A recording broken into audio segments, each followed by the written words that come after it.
اعوذ باللہ من الشیطان الرجیم بسم اللہ الرحمن الرحیم.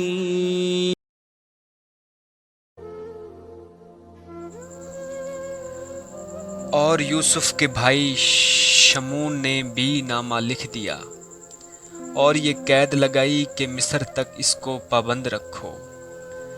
حضرت یوسف علیہ السلام ان کی بے رحمی دیکھ کر روتے تھے، اور پھر سوداگروں نے حضرت یوسف علیہ السلام کو اونٹ پر بٹھا کر مصر کا راستہ اختیار کیا. اور روایات میں یوں بھی آیا ہے کہ راستے میں یوسف علیہ السلام کی والدہ حضرت راحیل کی قبر تھی. اس کے قریب سے جب اونٹ گزرا تو حضرت یوسف علیہ السلام روتے روتے بے ہوش ہو کر گر پڑے اور قبر پر روتے رہے. آگے چلتے چلتے قافلے والوں نے دیکھا کہ حضرت یوسف علیہ السلام اونٹ پر نہیں.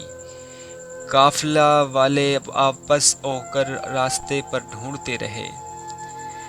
جب یوسف علیہ السلام کو قبر پر روتے دیکھا تو ایک سوداگر نے حضرت یوسف علیہ السلام کے منہ مبارک پر ایک تھپڑ مارا، جس سے آپ علیہ السلام کا چہرہ مبارک سرخ ہو گیا. رو کر اللہ تعالیٰ سے یوسف علیہ السلام نے فریاد کی تو فوراً آندھی، غبار اور طوفان آ گیا. آخر انہوں نے جان لیا کہ یہ بلا اسی ظلم کے بدلے میں ہوئی. انہوں نے یوسف علیہ السلام کی منت وزاری کی تو یوسف علیہ السلام کی دعا سے وہ طوفان ہٹ گیا. پھر اس کے بعد وہ یوسف علیہ السلام کی بڑی تعظیم کرنے لگے. مصر تک کئی ایسے واقعات گزرے جو حضرت یوسف علیہ السلام کی بزرگی اور عظمت کو دکھا رہے تھے. جب قافلہ مصر پہنچا تو فروخت کے وقت حضرت یوسف علیہ السلام نے فرمایا، جو مجھے خریدے گا خوش ہو جائے گا. پھر عزیز مصر نے آپ علیہ السلام کو خرید لیا، اور عزیز مصر مسلمان تھا. تقریباً 2000 سال قبل مسیح سے مصر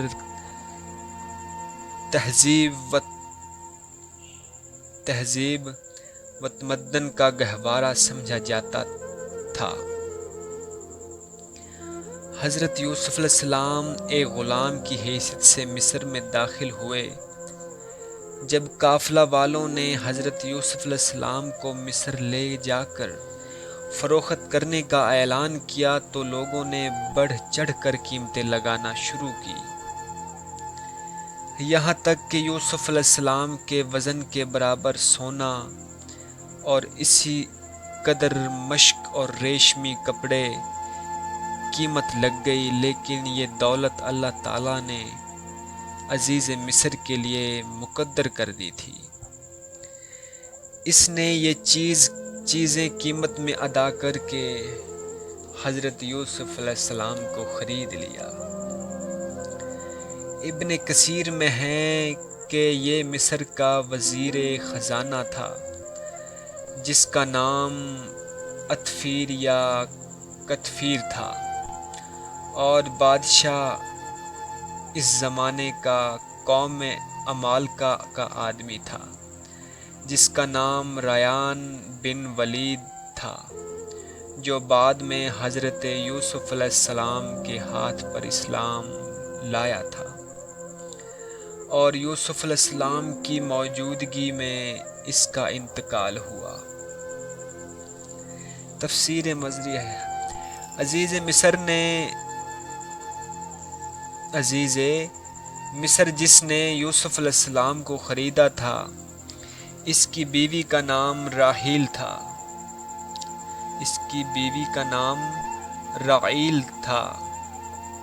اسی کا نام زلیخا بھی تھا.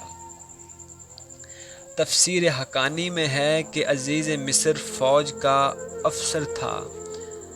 اس نے یوسف علیہ السلام کو اپنے کارخانوں کا مختار کر دیا تھا، اور اپنی بیوی زلیخا سے کہا اس کی عزت کرنا، شاید یہ ہمارے کام آئے یا اس کو اپنا بیٹا بنا لیں گے۔ اس سے یہ بھی معلوم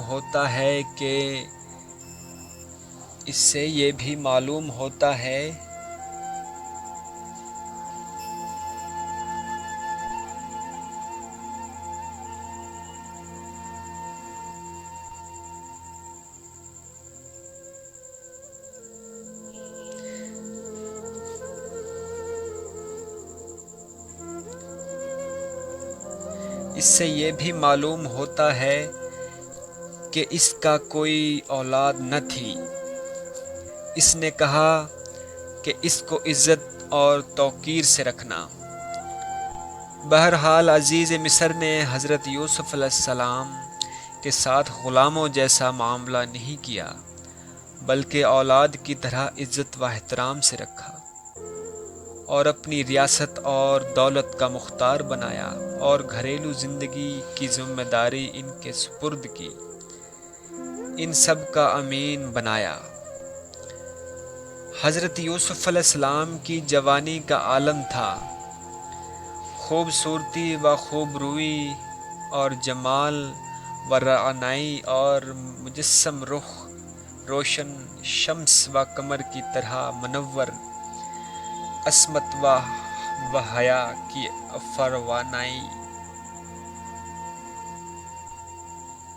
کی فراوانی، اور پھر ہر وقت ساتھ رہنا۔ عزیز مصر کی بیوی اپنے دل پر قابو نہ پا سکی اور حضرت یوسف علیہ السلام پر پروانہ وار نثار ہونے لگی،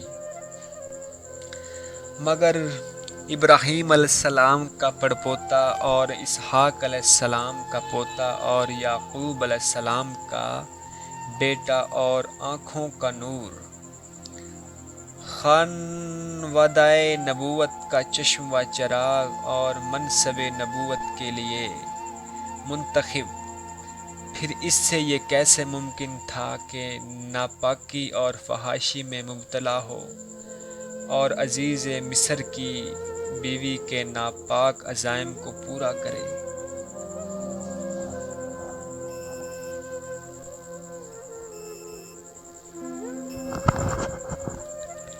اس عورت نے جس کے گھر میں یوسف علیہ السلام تھا، اس نے بہلانا پھیلانا شروع کیا کہ وہ اپنے نفس کی نگرانی دے، اور دروازے بند کر کے کہنے لگی، آ میرے پاس۔ حضرت یوسف علیہ السلام نے کہا، اللہ کی پناہ، عزیز مصر میرا سردار ہے، اس نے مجھے اچھی طرح رکھا ہے، ایسے نافرمانی والے خلاصی نہیں پاتے۔ کسی طرح بھی وہ عورت باز نہ آئی تو آپ علیہ السلام نے برہان پر عمل کیا۔ وہ شرعی حکم ہے، ان کو شریعت کا علم مائے قوت عملیہ کے حاصل تھا۔ لنصرف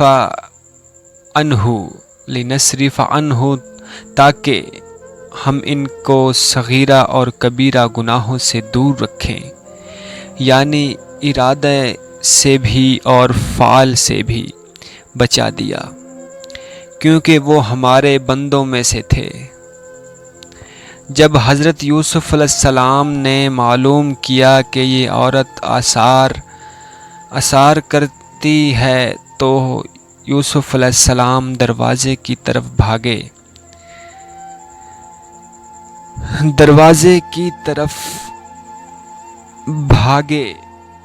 تو زلیخا بھی آپ علیہ السلام کے پیچھے دوڑی اور حضرت یوسف علیہ السلام کی قمیض پکڑی تو وہ قمیض پھٹ گئی۔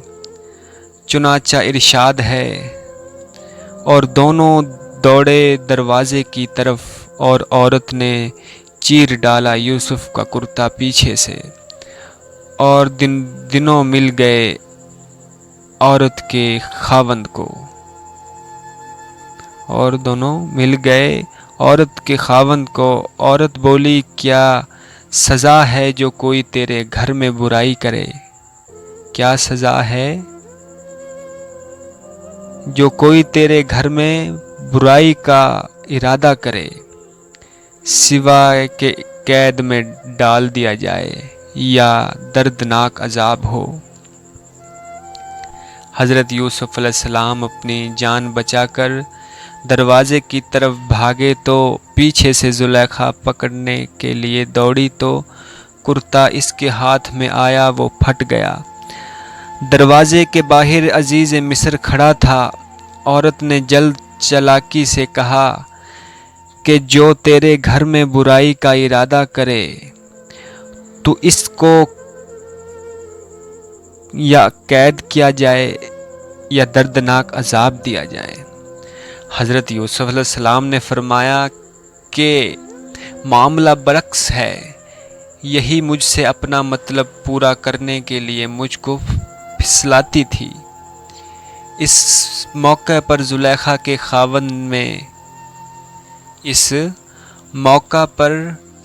کے خاندان میں سے ایک شیر خوار بچے نے گواہی دی۔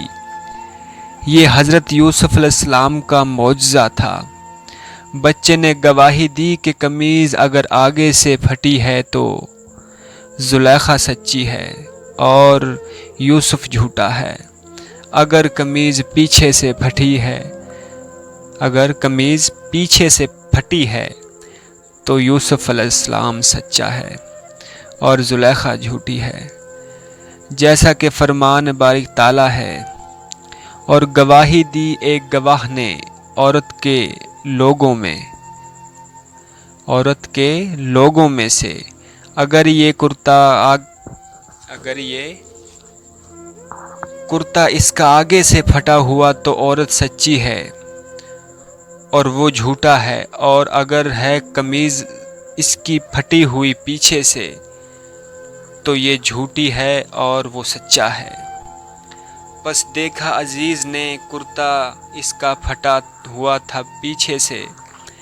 کہا عزیز نے بے شک یہ ایک فریب ہے، تم عورتوں کا البتہ تمہارا فریب بڑا ہے۔ یوسف اعراض کر اس ذکر سے اور بخشش مانگ تو اے زلیخا اپنے گناہ کے لیے، بے شک تو ہی خطا کار تھی۔